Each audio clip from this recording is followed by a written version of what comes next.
টুনি, ও টুনি, সকালবেলা কিছু খেয়েছো? জি, আমি খেয়েছি বন্ধু, তুমি খেয়েছো? আমার আরো খাওয়া।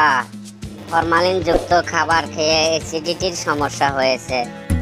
কেন, ডাক্তার দেখাওনি? জি, দেখাইছি। ডাক্তার বলল সকালবেলায় নিয়মিতভাবে যোগা করতে আর ডাইজেস্টিভ ফ্রি বস্তু খাবার খেতে। তো ঠিক আছে, এবার চলো যাওয়া যাক। হ্যাঁ হ্যাঁ, ঠিক আছে, চলো যাওয়া যাক, চলো। মাইয়া রে তুই অপরাধী রে, স্বপ্ন ভালোবাসা রে। টুনি, ও টুনি, অনেকদিন পর দেখা হলো। কি খবর, বিয়ে শাদী করছো না নাই? জি করেছি, গরিব লোকের বিয়ে না করার মতোই।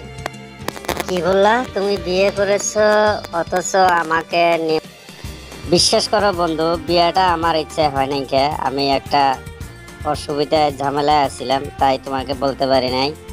তুমি অ্যাকচুয়ালি খারাপ পাইও না। না না, খারাপ পাওয়ার কি আছে, তাই আর কি বললাম। এখন মানে লোকে বলছে না, ভগবানের তরফের থেকে যা হয় ভালোই হয় না, এটা আমি কোনো মাইন্ড করি নাই। ঠিক আছে, হবো। হাই ফ্রেন্ডস, ভিডিওটা ভালো লাগলে অবশ্যই সাবস্ক্রাইব করবেন চ্যানেলটা আর